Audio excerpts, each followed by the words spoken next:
guess I'm fine with that. But after we get to talking, I could go insane. You just kept speaking those words, and it started to hurt my brain. One word after the other, no space for me to say.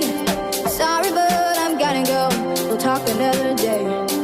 Sitting there, still trying to smile, but it seems impossible.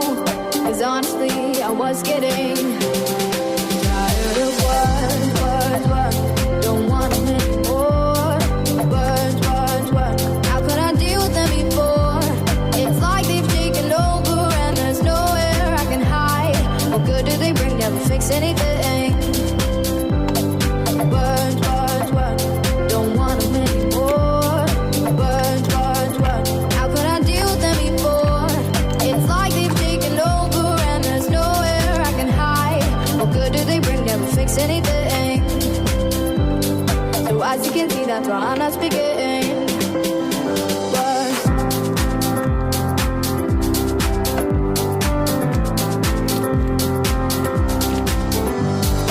Everywhere I go, words are coming at me.